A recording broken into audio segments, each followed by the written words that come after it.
জয় রাধে রাধে। তা তন্ত্র মন্ত্র রিলেটিভ মা বোমানি শক্তি চ্যানেলের তরফ থেকে আজ আমি আপনাদের পাশে আছি, উত্তম হালদার। তো আজকে যে একটা মন্ত্র নিয়ে এসেছি, সেই মন্ত্রটা হচ্ছে বিশ্বকর্মার মন্ত্র। সেটা কামার ভাই শাল বলতে পারো, বিশ্বকর্মার মন্ত্র তোমরা বলতে পারো। এই মন্ত্রটা ভালো কাজে লাগবে, কারণ এগুলো হচ্ছে গুরুবিদ্যা। তোমরা একরকমভাবে না, দুই তিন রকমভাবে কাজ করতে পারবে। তো এবার যেমন কিছু কথা, আজকাল তো ইউটিউবে বহুত তান্ত্রিক বেরিয়েছে, নিজেকে বিশাল বড় বড় মানে কথা বলে এবং বড় বড় বাকলিং করে এবং নিজেকে খুব বড় প্রমাণ করতে চায়। তো মুখে প্রমাণ করে কোনো লাভ নাই। আর নিজে বড় বড় বললে বড় হওয়া যায় না, লোকে যারা বড় বলে সে বড় হয়। তো এই যে কিছু কথা যেগুলো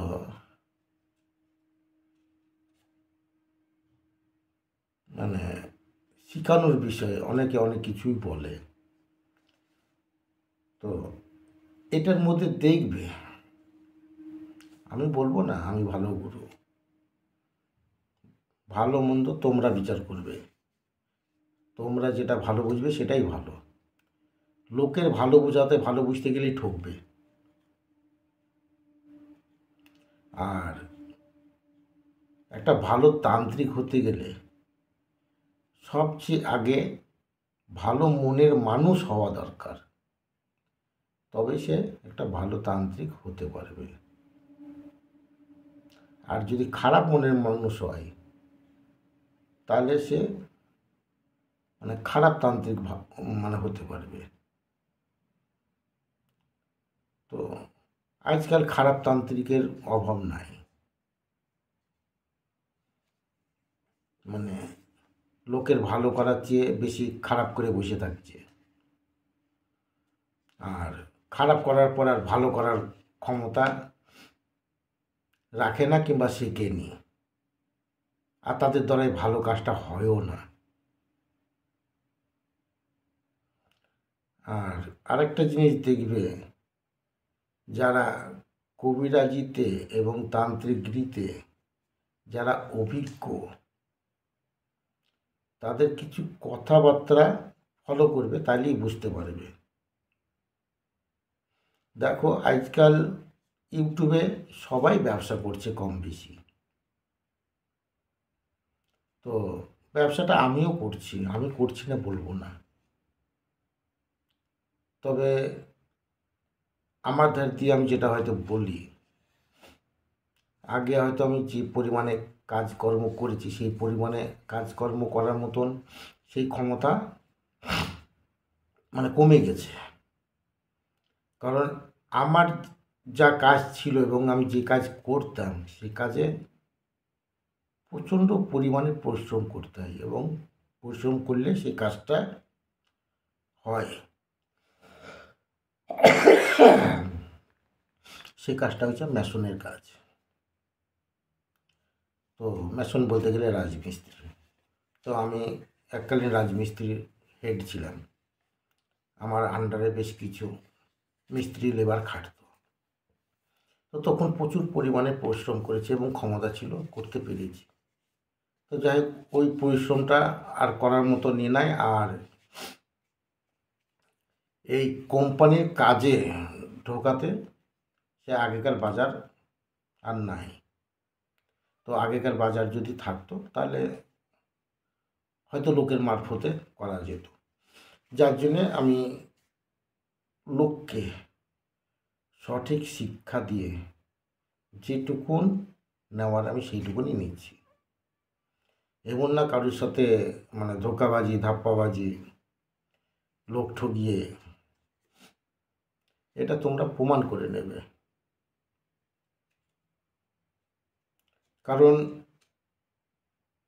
কারোর অভিশাপ এবং চোখের জল ফেলার জিনিস এবং কারোর দুঃখ কষ্ট কুড়িয়ে মানুষ সুখী হতে পারে না। হয়তো সাময়িক নিজেকে নিজে খুব সুখী ভাবতে পারে, কিন্তু সে কোনোদিন সুখী হয় না। তো এইরকম ধরনের বহু আছে এবং বহু পেরিয়েছে, যে নিজেকে নিজে খুব বিশাল বড় ভাবে এবং শিক্ষা যে মানে করবে, তো যতটা বলে ততটা তো কাজের নয়। তো আমার অতটা বলারও প্রয়োজন নেই, তবে একটা জিনিস তোমরা চিনে নেবে এবং চিন্তা করে কাজ করবে, যে প্রতারিত হবে না, আর প্রতারিত হওয়ার আগে যাচাই করে নেবে আর চেনে নেবে। লোক কীভাবে চেনবে? দেখবে সে লোকটা আদৌ প্র্যাকটিক্যাল কাজ করে কি না, নিজে হাতে ধরে কাজ করে কি না, এবং গাছপালার সম্বন্ধে অভিজ্ঞ কি না। যারা টুকটাক গাছপালা চেনাতে অভিজ্ঞ, তারা নিজে হাতে কিছু কাজ করে, বুঝে নিতে হবে। তো কেউ হয়তো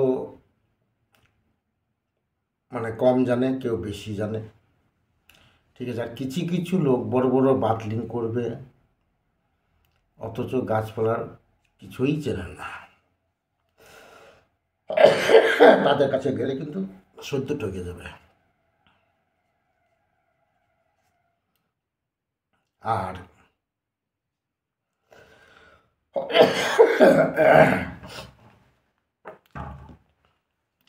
কদিন কদিন বলতে কি, আমার আগাগোড়াই তো রাত্রেই বেশি কাজ, একটু ঠান্ডা লেগে গেছে। ঠান্ডা লাগাতে এরকম কিছু কিছু লোক আছে যে কমেন্ট করে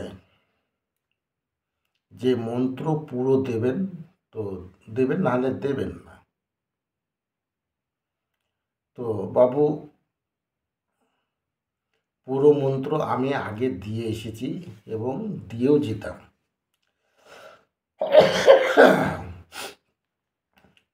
তো আমার কিছু কিছু খুব ভালো ভালো মন্ত্র এবং মারাত্মক মন্ত্র, যেগুলো দেখতে পেলাম কিছু মানে কপি করার মাস্টার বেশ কিছু বেরিয়ে গেছিল, আমার মন্ত্র কপি করে নিজের চ্যানেলে ছাড়ছে। কিছু বলতে গেলে বলবে আমার উস্তাদের মন্ত্র, আমার বাবার মন্ত্র, ওই মন্ত্র ওর কাছে আছে, আর কারোর কাছে থাকতে পারে না। তো হ্যাঁ, থাকতে পারে। তো ওইসব মানে ভালো ভালো মন্ত্র কয়েকটা জায়গায় মানে আমার নমুনা দেওয়া আছে, যেগুলো দেখে আমি নিজেকে কনফার্ম হতে পারি যে এটা আমারই মন্ত্র। যেমন কথায় মানে যে কোনো লোককে ডাকতে গেলে সম্মান দিয়ে যেমন ডাকলে সেই লোকটা একটু আনন্দিত হয়, কিংবা সে নামের একটা শোভা বাড়ে। তো এইরকম কথা কিছু কিছু জায়গায় যোগ দেওয়া থাকে, সেটা আমি কেন, তোমরাও দিতে পারো। যেমন ধরো, আমি সাপোজ একটা উদাহরণ দিচ্ছি, কার দোহাই মা কালী, মানে কার দোহাই কালীর দোহাই, কার দোহাই কালীর দোহাই, এই যে একটা কথা, এই কালীর আগে যদি মাটা লাগিয়ে দাও কোনো যায় আসে না, এই কালীর নামটা একটু শোভাটা বেড়ে যায় মা কথাটা যোগ দিলে। তো এইরকম কিছু কিছু জায়গায় দু চারটে কথা যোগ দেওয়া থাকে, যার জন্যই আমি নিজে নিজে তখন কনফার্ম যে এটা আমারই। তো এইরকম ধরনের কমেন্ট যে করে, যে দিলে সম্পূর্ণ দেবেন, নাহলে দেবেন না, তো আমি সে বাবুকে বলবো কিংবা সে বেটাকে বলবো, আমার ভিডিও তোমাকে দেখতে হবে না। আর যদি দেখতে হয় তা তাদের কপি করা বন্ধ করবে, তারপর আমাকে কমেন্ট করবে, তাহলে আমি তোমার কথা শুনবো। কারণ আমি তোমাদেরকে মন্ত্র দিয়ে আমি পয়সা চাই না। আর কেউ পয়সা দিতে আসলে তার কাছে আমি আগে কৈফিয়ত করি, কী জন্যে পয়সা দেবে আমাকে। সে তখন বলে যে মানে মন্ত্র শিখতে গেলে গুরু দীক্ষা মানে দক্ষিণা দিতে হয়। তো আমি সেটা বলি, আমি সেটা পরিষ্কার বলে দিই, সেটা আমি তোমাকে চাইনি। আজ তুমি দিচ্ছ, তোমার নিচ্ছি, যে দিচ্ছে না তার তো আমি নিচ্ছি না, তাহলে তোমার কাছে আমি কেন নেব? আমি পরিষ্কার বলে দিই, সেই পয়সাটা যদি জুগিয়ে যদি অন্য কোনো কাজে লাগাতে পারো কাজে লাগাও। যেমন আমি দীক্ষা দিয়ে পার্সোনাল শেখার জন্য যে আমি একটা অ্যামাউন্ট নিই, যদি পারো জুগিয়ে ওই অ্যামাউন্টটা জড়ো করে শেখো। তুমি যদি 8-10 বার দাও তো ওই পয়সাটা তোমার জোগাড় হয়ে যাবে, তুমি কেন ফালতু দিবে? এরকমও কৈফত করি। তো ফালতু যখন আমি কারোর কাছে পয়সা নিই না, তো আমি কারোর ফালতু কথা আমি শুনতেও চাই না। তো ওইরকম ধরনের কমেন্ট সেই দিনই করবে তাদের নকল করা বন্ধ করতে পারলে, নচেত বলবে না। আর নাহলে আমার ভিডিও বাবু তুমি দেখবে না যে এরকম ধরনের কমেন্ট করবে। কারণ আমি পরিষ্কার কথা বলতে খুব ভালো পারি, মানে ভালোবাসি, এবং পরিষ্কার কথা আমি শুনতেও ভালোবাসি। তো যাই হোক, মানে এরকম কয়েকজনের কমেন্ট শুনে আমার খারাপ লাগার জন্য আমি কথাটা বললাম। কারণ কিছু কিছু মন্ত্র আছে, ডাল ভাত না, যে তোমাদেরকে দিয়ে বসে থাকতে হবে, তোমরা একটু কষ্ট করবে না, কী করে পাবে। আমি তবুও পরিষ্কার বলে দিয়েছি যে ফোন করে জেনে নেবে, আমি বলে দেবো। তারপরে কমেন্ট করলে একটু খারাপই লাগে। তো আমি যেটুকুন দিচ্ছি সেটুকুন জনকল্যাণ, যাতে কাজ পায়, কোনো আপদ বিপদ থেকে উদ্ধার হয়, তার জন্যে। এবার যদি বলো যে কেন চ্যানেল চালাচ্ছ, সেটা আমার ইচ্ছা, আমি চালাচ্ছি। আমি তোমার কাছ থেকে পয়সা নিতে চাইছি না। পয়সা আমি যেখান থেকে পাওয়ার আমি সেখান থেকে পাই, যার জন্য তোমাদের পয়সা চাওয়ার আমার কোনো মানে মনেই হয় না। আর তোমাদেরকেও কোনো দিন আমি পয়সা চাইবও না। হ্যাঁ, আমার কাছে যখন পার্সোনাল শিখতে আসবে তখন আমি যেটা নিই সেটা অবশ্যই নেব। আর যদি কেউ বিনা পয়সায় শিখতে চাও, আসবে আমার কাছে। আমার যেভাবে জুতো ক্ষয় হয়েছে সেইভাবে আমার কাছে জুতো ক্ষয় করবে, বিনা পয়সায় শেখাবো, থাকার জায়গা দেবো, খেতেও দেবো। আর ডেলি একখানা করে মন্ত্র শেখাবো, দোকানেও দেবো না। প্রত্যেক দিন আসবে, প্রত্যেক দিন একখান করে নিয়ে যাবে। আমরা গুরুদেবের বাড়িতে যেদিন যাই সেদিন মন্ত্র পাই না, 3 দিন 4 দিন 5 দিন 7 দিন ঘুরি, তারপরে পাই। আর আমি এটাও বলি যে আমার কাছে আসবে, যেদিন আসবে সেদিনই একখানা মন্ত্র পাবে, আমি ঘোরাবো না, এবং বিনা পয়সায়।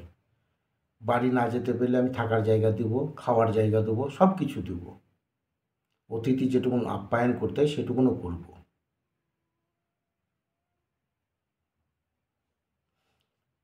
তো এইটুকুন কষ্ট করতে হবে। এইটুকুন কষ্ট তো দূরে থাক, তোমরা ফোন করে জিজ্ঞেস করবে, সেই কষ্টটুকুন তোমাদের হয় মানে করতে পারো না, কিংবা সহ্য হয় না, ধৈর্য থাকে না তোমাদের। তো চলো, খুব বেশি বলা হয়ে গেল আমার। তো আমি মন্ত্রটা আসি। মন্ত্র হচ্ছে 12 গাছি নারিকেল, 13 গাছি তাল, আসিয়ে কামার উস্তাদ পেতে গেল শাল,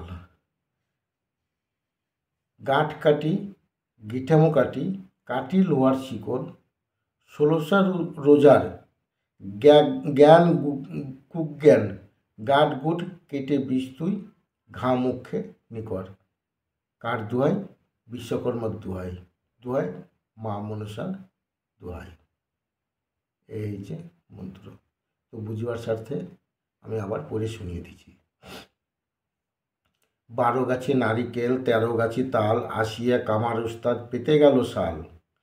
গাঁট কাটি গিঠামো কাটি, কাটি লোহার শিকল, 1600 রুঝার জ্ঞান কুজ্ঞান গাঁট মোট কেটে বিষ তুই ঘা মুখে নিকর। কার দোহাই? বিশ্বকর্মার দোহাই, দোহাই মা মনসার দোহাই। এই ছিল মন্ত্র। তো এই মন্ত্রটা খুব ভালোভাবে কাজ করতে পারবে। এবার কীরকম? কারোর মানে জ্ঞান কুজ্ঞান গিঠামো করে দিয়েছে, সেটা মূর্তি আঁকবে। মূর্তি এঁকে প্রাণ প্রতিষ্ঠা করতে পারলে খুব ভালো। আমার প্রাণ প্রতিষ্ঠা মন্ত্র দেওয়া আছে। প্রাণ প্রতিষ্ঠা না করলেও কাজ হয়, তবে প্রাণ প্রতিষ্ঠা করলে খুব ভালো হবে। প্রাণ প্রতিষ্ঠা করে এই মন্ত্রটা 7 বার করে 7 বার কাঁচি দিয়ে কেটে দেবে। কাঁচি দিয়ে কেটে দিলে জ্ঞান কুজ্ঞান যে গিঠামো ফিঠামো যেগুলো থাকে, গাঁটগুট করা থাকে, সেগুলো কেটে যাবে। তো মানুষের উপর যেটা জ্ঞান গুণ করা থাকে, গিঠামো ফিঠামো করা থাকে, সেগুলো কাটতে পারবে। আর যদি সাপে কামড়ের রোগীর যদি গিঠামো করা থাকে, সেই গিঠামো কাটবে। একসাথে যদি বহু উস্তাদের জ্ঞান কুজ্ঞান গিঠামো করা থাকে, তবুও কেটে যাবে ওই 7 বার মন্ত্রতে। এখানে লেখাই আছে মন্ত্রতে, 1600 রোজার জ্ঞান কুজ্ঞান গাঁটগুট কেটে বিষ তুই ঘা মুখে নিকর। তো এতগুলো উস্তাদের মানে কাজ হবে। এগুলো হচ্ছে গুরুবিদ্যা এবং স্বয়ংসিদ্ধ। আমার এই গুরুবিদ্যা মন্ত্র যতগুলো আছে সবই স্বয়ংসিদ্ধ, জাগানোর কোনো প্রয়োজন নাই, সিদ্ধ করা দরকার নাই। এইগুলো মুখস্থ করে কাজ করলেই কাজ হবে। আর এইসব বিদ্যাগুলো বইয়ে কোনো জায়গায় মিলবে না। তবে যেগুলো মানুষের খুব ভালো কাজে লাগে, সেগুলো পরিষ্কারভাবে তোমাদেরকে আমি দিয়ে বলেও দিই।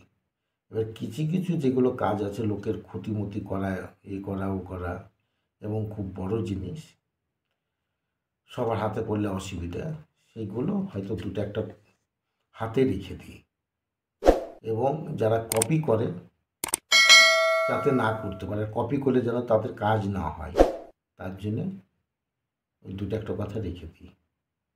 তার জন্য তো আমি বলেও দিই যে তোমরা ফোন করে জিজ্ঞেস করে নেবে, আমি বলে দেব। তোমরা সারা বছর ভিডিও দেখছো, সারা বছর কাজ করছো, তোমাদের এই ধৈর্যটুকু যদি না থাকে কী করে শিখবে? তন্ত্র মন্ত্র শেখাটা যে খুব ধৈর্য সূর্যের ব্যাপার, এবং কাজ করতে হবে, নিজেকে রিসার্চ করতে হবে যে আমি এই কাজটা করেছি, হয়েছে, এই কাজটা করছি, হচ্ছে না, কেন হচ্ছে না। তো এর জন্যে এরপরে আমি ভিডিও বানিয়ে বলবো। সেগুলো তোমরা বুঝতে পারবে যে আমাদের কোন জায়গায় ভুল, আর কোন ভুলের জন্য আমাদের কাজ হয় না। তো যাই হোক, আর বেশি কথা বললাম না। তো এই ছিল আজকের ভিডিওটা যদি ভালো লাগে বেশি বেশি করে লাইক শেয়ার করবে, এবং বন্ধুবান্ধব আত্মীয় স্বজনকে হোয়াটসঅ্যাপে ফেসবুকে শেয়ার করবে, যাতে আরও 5টা লোক শিখতে পারে কিংবা উপকার পায়। আর আমার চ্যানেলে নতুন হয়ে থাকলে সাবস্ক্রাইব করে বেল আইকনে ঘন্টা দাবিয়ে অল বাটন প্রেস করে দেবে। তাহলে এরপরে আমি আরও ভালো ভালো ভিডিও দেবো, সেগুলো নোটিফিকেশন হিসেবে তোমাদের কাছে পৌঁছে দেবে। ভগবানের কাছে প্রার্থনা করি তোমরা ভালো থাকবে, সুস্থ থাকবে। জয় গুরু।